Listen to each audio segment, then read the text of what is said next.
Hey there team, welcome back to the channel and welcome to my overview of Throne and Liberty. For those who are across it, I do overviews on this channel. I have a look at the first 2 hours of the game because it's a Steam refund window. I have a whole spiel that I go into, but it's a little bit different when you're looking at a free-to-play game. I still want to cover it and I still want to sort of render a general value proposition, at least from a time perspective, but obviously this is free. You can pay for extra cosmetic supporter crap. I'm not interested in any of that. I've played the free version and you can do the same right now if you're curious. In fact, that's what I'd urge you to do, because I've really enjoyed the couple of hours that I've put into this game. And this is through the perspective of someone that doesn't really care for MMOs. I find the grind fest can be very long in the tooth very early, but like, to be perfectly honest, I've really enjoyed the world building of this so far, and I'm curious to play some more. I mean, look, later on at the 40-50 hour mark, maybe it does, devolve into pay to win, time gate nonsense stuff, but I'm never gonna make it that far, and a lot of my audience probably aren't as well.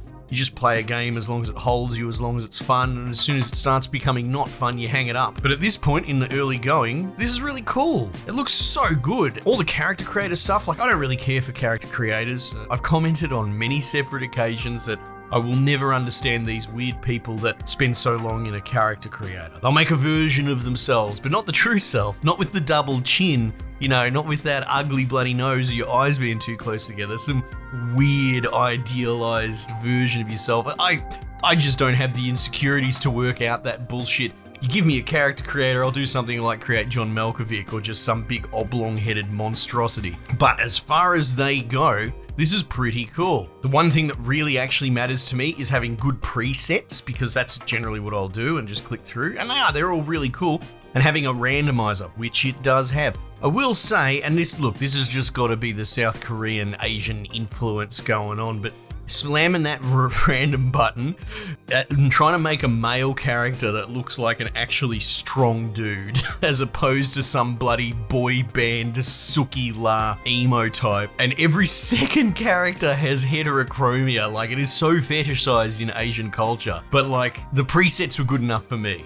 So the randomizer was okay, right, if you want to play as a BTS frontman. And the same goes for the chicks as well. It's incredibly hard to kind of make an ugly character. Everyone's beautiful and supermodel level in this game, and you know what? That's what we fucking want as gamers. So I just took my preset bloody bearded dude and off I went. What's going on in the story? Honestly, it's drip feeding it. It's not that fantastic, but the world itself and the world is realized really well. At the core, you're some sort of special type dude. You got this purple star energy built in that makes you Neo from the Matrix, right? Except everyone else is running around with it as well. And the thread at the moment for the story is that I'm kind of following in the footsteps of this chick that has the same affliction, bonus, whatever you want to call it. So you're just sort of doing busy work trying to find her. She's hidden away because the superpower is hunting them kind of relentlessly. And that's kind of the overarching narrative at the beginning. But yeah, where this shines is just how pretty it is. It's very cool. They've got a lot of,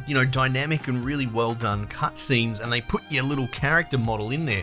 So if you do make your idealized, sexy version of yourself, well, they're gonna be in full motion in the cutscenes, which is kind of cool. It's not something you see so much these days, especially not to this level of graphical fidelity. But then you start on this starting island, and straight out of the gate, you walk out and you see the skyboxes and the stuff in the distance, the towers, and there's a giant bloody flying space whale flying through the bloody air, and oh my goodness, what a really cool, interesting world. There was a point where I went up like some winding cliffside and looked out, and there was some sort of behemoth sea monster out in the ocean just breaching like another whale. Whales everywhere, whales twice per sentence. But even like, they've got some pretty cool ideas. They've got like giant gateways that are very clockwork, or very cogs and that sort of stuff, and you got these giant golem dudes manning them and opening them, and it's very fantastical. It really does tap a certain fantastic originality that I find kind of missing in the AAA space. And then once you sort of get through that prologue intro and sort all that out and do your tutorializing, it kind of does a flyover credits run sequence showing all the different biomes and worlds, and it did its job in that I looked at it and I was like, I want to go to there. That's really cool. Like, a standout in my mind, there seemed to be some sort of castle siege. It might have been a PvP thing, but again, more golems, but but they were carrying these really weird column-like, circular siege weapons with round staircases on them, and it felt like something out of Neverending Story or some other 80s fantasy. And yeah, I'm just really impressed. And so they've put me in this starting town, and that's pretty, standard fare. The cool thing is you go up to your waypoints and you hit them, and it does like a little flyby, and it tells you kind of the state of affairs in the biome, voiceover. There's all sorts of voice acting, and it ranges. All the narration is really top-notch, right? They've really nailed the whole Galadriel from Lord of the Rings voiceovers, that sort of crap. But then you've got some other random dudes that are very pick up your sword, and I kind of love how camp it is. But once you go out, like I went out to some rye fields, right? So the sort of local farmlands, and you do the waypoint there, and it flies over, and it sort of back briefs you that there's something going on. There's been some rain, and all the bugs have started attacking people, and then some group came along, these wizards, and they shit the bed, and they built these automaton, mech harvesters, and now the harvesters are fighting the bugs, and now the harvesters are fighting the farmers as well. And then I helped a herbalist and helped this other chick do some experiments with rainwater to try and figure out that the rain was cursed, and by the end of the 2 hours, I don't even want to spoil how that whole little mini scenario wraps up, but it does wrap up. They explain what happened, and it ties into the main story, and it's cool. It's not Shakespearean, right? It's not going to win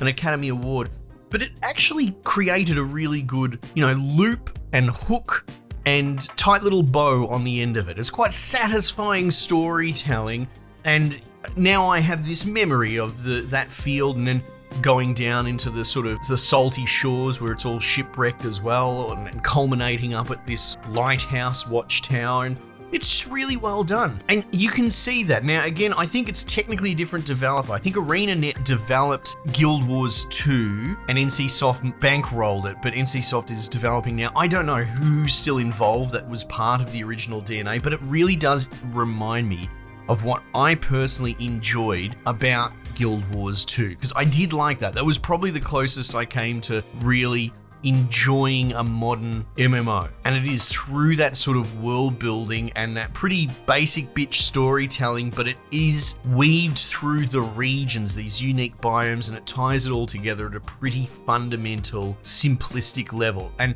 this is not a bad thing. I'm saying this as a compliment. Anyway, look, I've spent so much time just talking about the world building and the environs and all that, but that's because that's what's cool about it to me. That's what's going to make me come back. I don't care about all the idiots fighting in the world chat and trying to bloody trade gold. And honestly, the moveset stuff is kind of standard fare. You can press Q and E on your keyboard to initiate attacks and do parries, and then you've got activatable skills, and it's all pretty standard. There's nothing really wrong with it. If anything, it's a little overwhelming, but I think that's more because I've just been out of the MMO scene for so long. So yeah, look, I don't know if this is a good or bad take as per the community. Am I supposed to hate Throne and Liberty for blah, blah, blah? No, I'm just some idiot that doesn't really play MMOs. This is the new hotness at the moment. It's free. I picked it up and gave it a go, and I was beyond pleasantly surprised that this is kind of aimed at me. So my fellow friend listening to this that doesn't play MMOs and thinks they're crap, maybe give this a go.